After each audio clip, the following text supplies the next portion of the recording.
Racism has been wreaking havoc on Black America, and the Karen of the Kens of the world, they are taking over. Buying Skittles, shopping, running, sleeping, refusing to put out a cigarette in your own car, to just sitting down, has led to the deaths of a lot of our brothers and sisters. Being Black while nursing is not any different. For decades, medical disparities are present, they're growing, especially in the Black community. Healthcare for Blacks fails in comparison to other nationalities. So, racism and systematic injustice shouldn't be a surprise for most Black medical professionals. In this video, I'm going to give you a glimpse of nursing while Black, along with a few media inserts from other medical professionals who feel the same way and who are also sick of that shit. I'm also going to share some thoughts from the Queen of Civil Justice, Mechee X.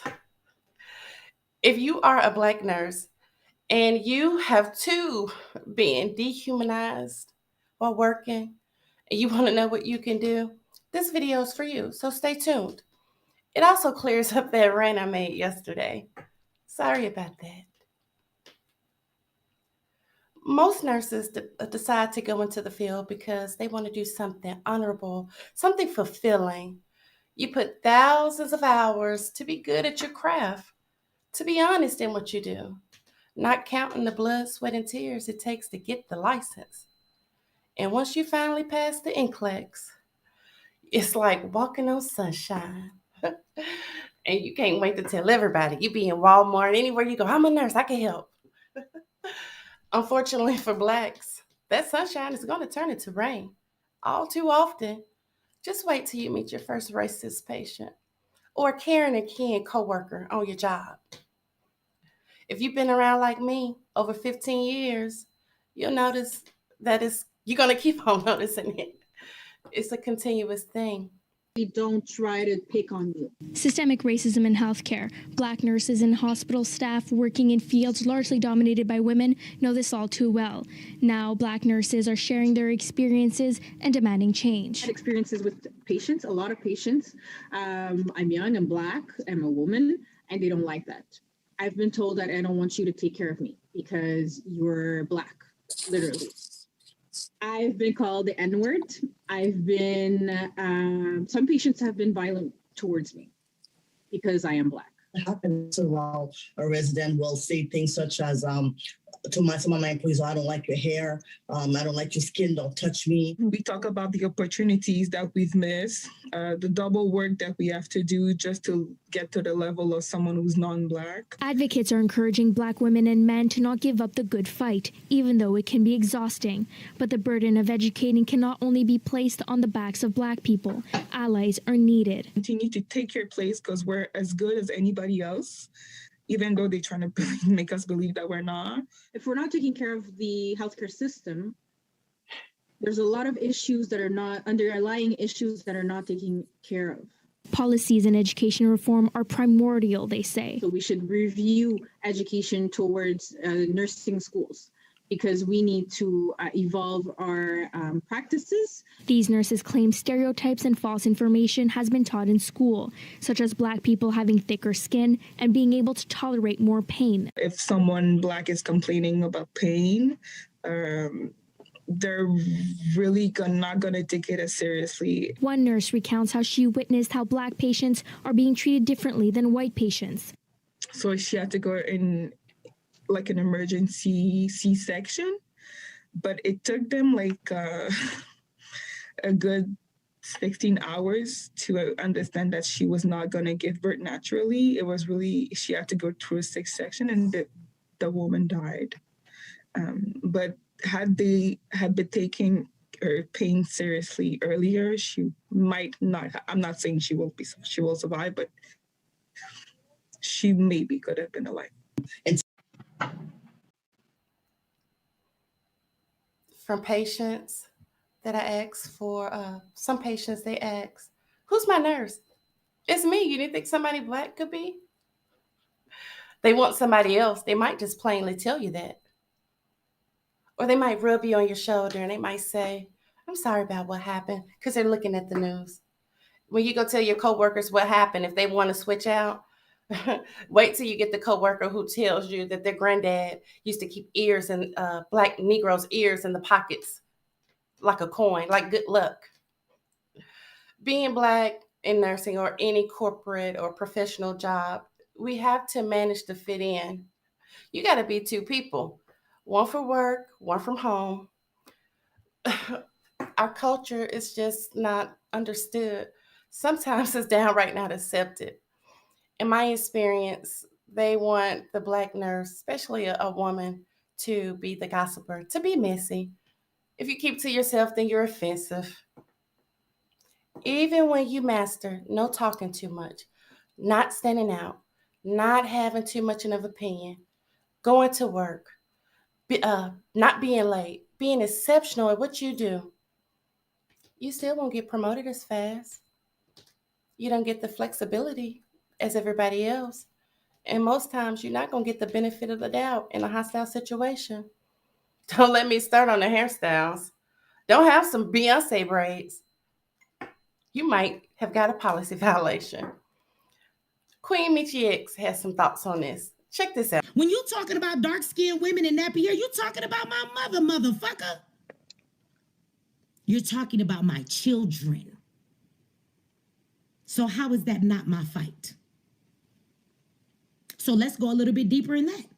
Do you think that light-skinned people get afforded any fucking thing in this country that black people don't get? Let's talk about my life personally. And as y'all know, Mechee doesn't care. I put myself out there. I put my experiences out in front of everybody so that it can be a learning and a teaching moment, right? So let me do that right now. So there are a lot of dark-skinned black people, right, that are dark-skinned. They claim to be all black and have two black parents, okay? So that's good, right? So my question to you is that all of us that have been oppressed in this country, there are plenty of so-called all black people, right? Somebody said, don't explain. It's not about explaining. It's really not, Miss Mama. It's not about explaining. I think that this is a teachable moment. I think that as black people, we are way too divided, right? And that how can we sit around and say we want to get free and make allies or friendships and allies with white people or Hispanic people, right? But we can't even come together with people who have black in them, even if they don't have all the black that we think they ought to have, right? So I think that we need to address this issue. I've heard a lot of black people speak on all black people, speak on the fact that biracial people are not black people, right?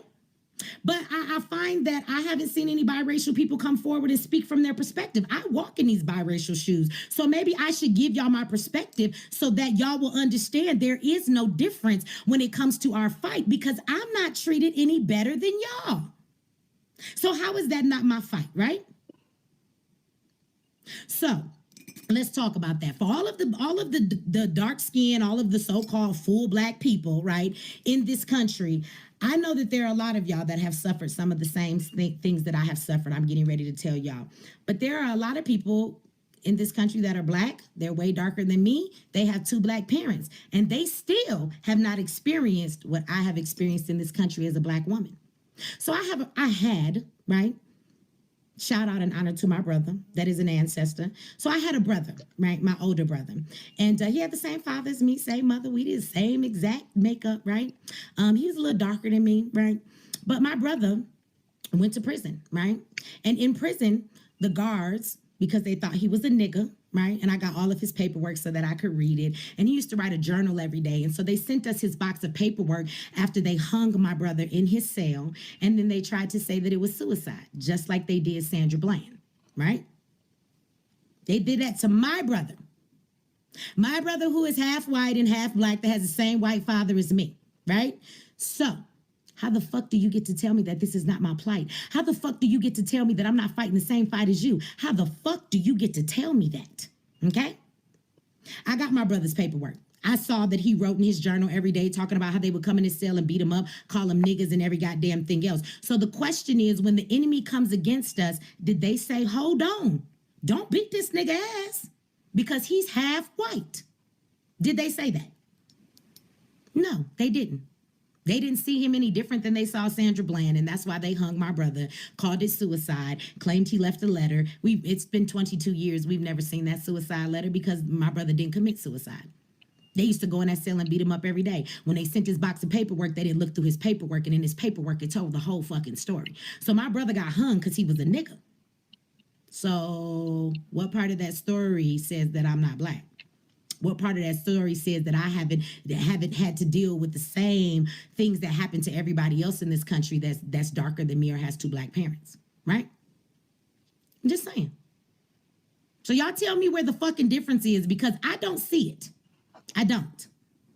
Right? There's some colorist shit, and it's black people wanting to be angry at somebody else instead of being angry at the fucking enemy. If we're going to be allies in any rate, can black people become each other's allies? Right? Can like black men and black women stop fighting with each other, right? Can black people stop fighting with biracial people that if they are identifying with being black? And let me tell you something, as far as the biracial people who don't identify with being black, they will get a wake-up call sooner or later. So biracial people can act like they're not black, just like black men go and be cops and black women, and they're like, oh, I'm down with the police, so I'm good. Ain't nothing gonna happen to me. And then all of a sudden, one day you off and you in your jogging pants, and then they run up on your ass and don't know you the sergeant, and they beat you down, and you realize I am a nigga. To do no harm, nurses aren't allowed to just return the smackdown. Beating up ignorant people is the quickest way to lose your license, and don't do it. They'll say you're an abuser, you'll never get another job. They'll take your license, they really will. Telling HR is going to be useless. They are there to protect the company. All they want to avoid is a discrimination suit. So if you've been an excellent team player before, I bet you find yourself on a PIP plan. It's just business. They don't want a liability. You'll make yourself a target, they'll blackball you. That's how the nursing game goes. It could be quite dramatic. Oh, I've been fired a few times. One time I got fired because my boss, she was white. She thought that her crush, the crush she had, like me. I don't know how she couldn't tell that he liked guys. So I got fired for being pretty. That's crazy. Another time I got fired is because they paid me too much for 4 years. They said it was my fault. My country should have told them I should have had a lower pay. Why in the fuck would I tell you that? That's what you agreed to pay me. What really made me think or understand that I'm black just like everybody else, is when I was sitting and typing one day. Sitting and typing. And somebody said I put a magic potion on them, abracadabra, and did voodoo on them. What kind of sense does that make? What kind of sense does that make? You got two choices, nurses. You can stay and be extra careful because it's going nowhere. The laws were not set up for us. Workplaces, it's set up to get our ass out of there. Make one false move and you'll see. Or you can take your information, your skills, your heart, and start your own business. When I found out that white man could just take my life literally out of my hands the way I feed my son, because whatever reason he decided to lie on me and human resources didn't have my back, I found out I'm a Negro too. And the way they have it set up so you can't defend yourself, all they have to do is to do an investigation and say we honestly believe that happened, and they'll fire you. Even if it comes back that you're innocent, doesn't matter. They can legally do that. Who got time for that shit? That's why nurses are leaving, just sick of the shit. You got plenty of options that you can work for yourself. I've said this before. You can start a nursing home, staffing company, be a legal expert, home health care. It's really limitless, especially with the CBD going out. You can master that. But if you can't, it might take some time for you to really see, like MecheeX told me, you're going to get your turn. While you're still in the trenches, be the best that you can be. Be the best. Be a good educator. Take care of the Black people that come in because you know that their treatment is not going to be as high quality. Be an advocate. And to beat the Karens and the Kens of the world, you're going to have to read that policy 5 times.